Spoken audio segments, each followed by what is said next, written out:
I do not know. The gap of achievement.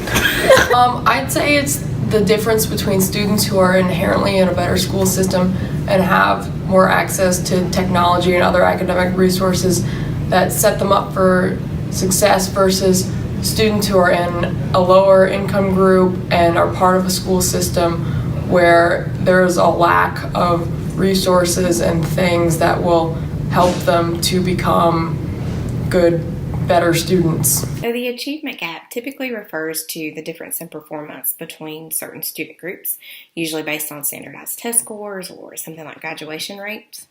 And that gap is typically between minority students, specifically African Americans, and Caucasian students. We also see a gap in achievement between students with disabilities and those without disabilities. From what I understand it to be, it's the gap in achievement between either like students who come from different socioeconomic backgrounds. It's the difference between how children do in education depending on what neighborhood they grow up in. Worse neighborhoods will get less funding for schools, they'll get worse teachers, and because of that, they don't learn as much and they probably will end up going to college.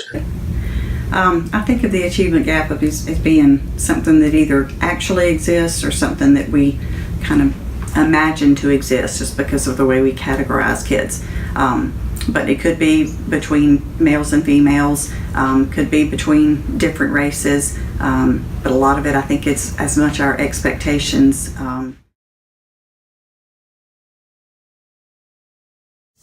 I think there's it's a lot of external and internal factors. I think certain kids inside like want to do well and like are motivated to do well and enjoy learning, and they're gonna have a tendency to do better. I also think how much your parents push you to get good grades and stuff, and like what friends you hang out with. Like if your friends do well in class, you're gonna feel motivated to do well in class. So I think it's a lot of peer pressure and stuff. I think the gap is caused by kids, the way they were raised or the different schools that they go to. I think the community is just separated in opportunities. I think it's hard to say what exactly contributes to the achievement gap because there are several ideas and theories. I think the main one that we hear a lot is the difference in socioeconomic status. Oftentimes, students who are in poverty do not have the same opportunities as those who are not. They're often in schools that high-quality teachers just choose not to teach in. Also, the home life of students in poverty is different because oftentimes in those home, parents have to work many hours and they're not always present to help with homework. Education could be considered unfair by the lack of resources. For example, some teachers aren't fully equipped to be able to teach, a lack of school funding, meaning not up-to-date books or up-to-date technology. I definitely do not think all kids are given the same resources to be successful. Different districts have different resources available to them. Different states have different resources available. Private versus public, I think definitely there's a distinction between what is available. So.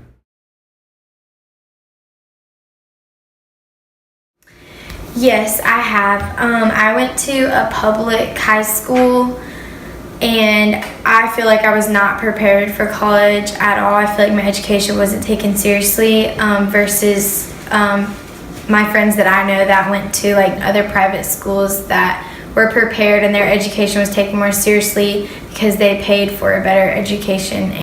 I went to a wealthy county, so unfortunately I have not seen the achievement gap. Everyone had AP classes and all that stuff. We're able to go to community college to take classes, so I've never seen anybody not be given the opportunities to take higher learning in high school.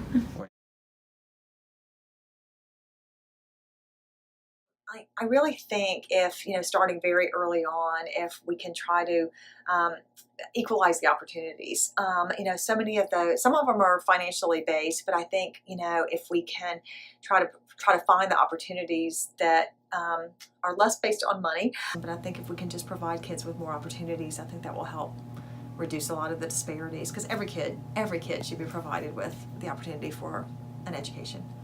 I don't think the gap can be closed. I think there's a lot of outside factors in children's lives that contribute to this gap, and I don't think it can completely be solved, but I feel like that schools and universities do a good job of trying to close that gap with all the resources available.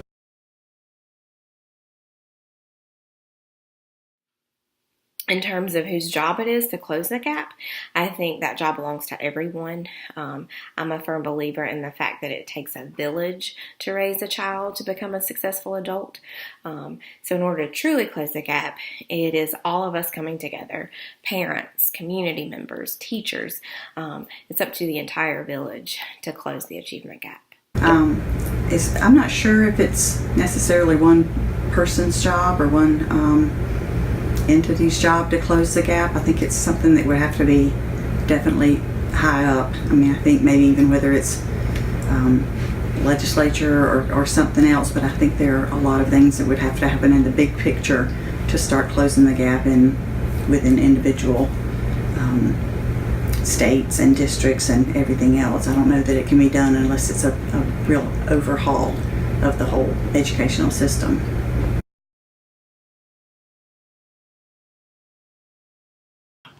I thought it was interesting that the people we interviewed thought the gap was caused from socioeconomic factors and not solely on race. In class, we talked about how race and social class are intertwined, so it's interesting to see their perspectives and how they picked up on the economic side of the issue and not the racial side. And what I thought was really interesting was that, as you can see from the beginning of our video, most people either didn't know what the achievement gap was or they were caught off guard by the question. And I think this shows that a lot of people are just unaware of it. And as future teachers, we need to be responsible for making people aware of it and recognizing this gap in our own classroom so that we can give every student an equal opportunity to get the education they deserve. Yeah, we can't fix it on our own, but we can try our best to give each child we encounter equal opportunity.